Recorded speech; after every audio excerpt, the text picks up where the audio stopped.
झारखंड में किसी को समझ नहीं आ रही कांग्रेस की रणनीति।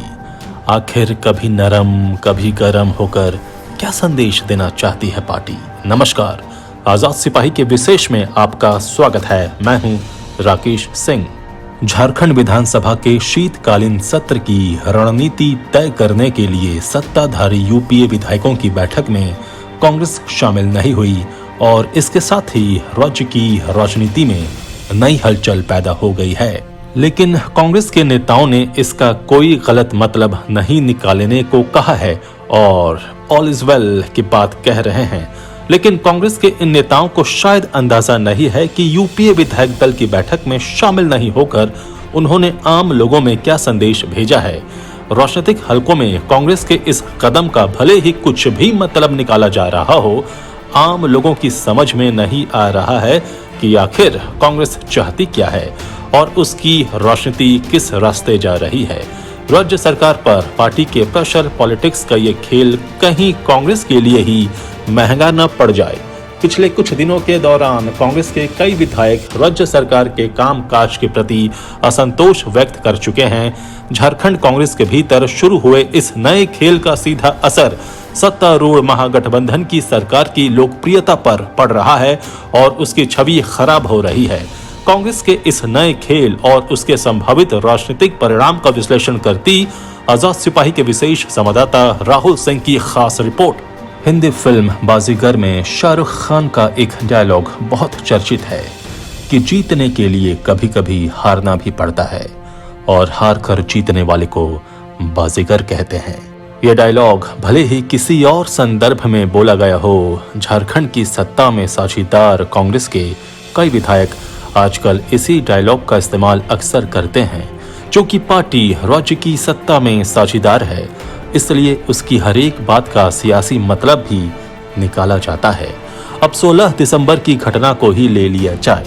विधानसभा के शीतकालीन सत्र की रणनीति तय करने के लिए सत्ताधारी यूपीए विधायकों की बैठक बुलाई गई थी, लेकिन कांग्रेस का कोई विधायक उस बैठक में नहीं गया। कांग्रेस के सभी विधायक पार्टी विधायक दल के नेता आलमगीर आलम के आवास पर ही बैठे रह गए, जबकि सीएम आवास में झामुमो और राजद के विधायक बैठक में शामिल हुए।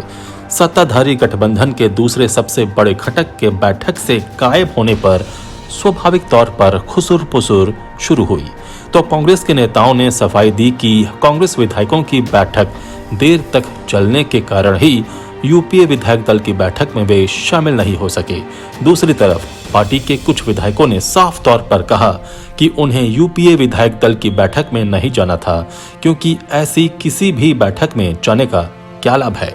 कांग्रेस विधायकों का ये रवैया अचंभित करने वाला तो है ही, ये सवाल भी पैदा करता है कि आखिर कांग्रेस चाहती क्या है, उसकी राजनीति किस दिशा में आगे बढ़ रही है और उससे पार्टी को क्या हासिल होगा।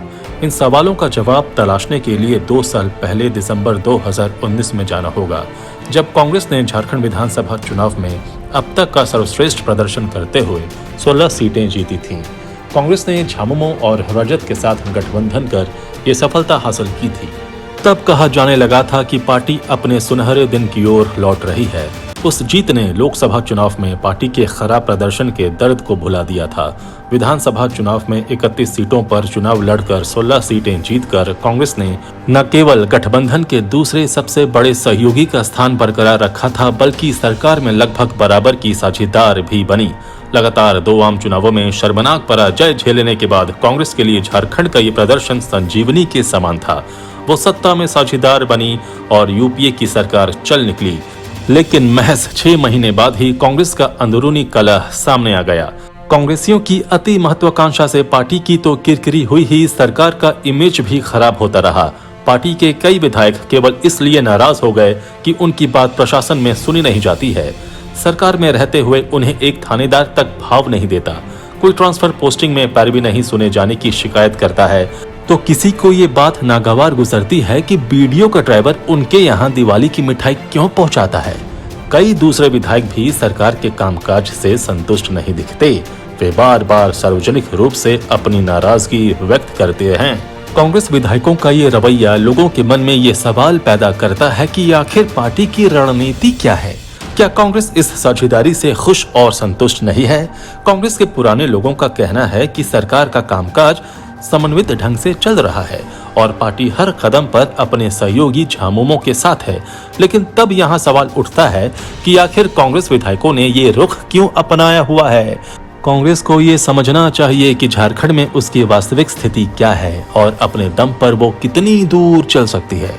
पार्टी को ये नहीं भूलना चाहिए कि विधानसभा चुनाव में उसे जो सफलता मिली उसमें झामुमो और राजद का भी बड़ा रोल था।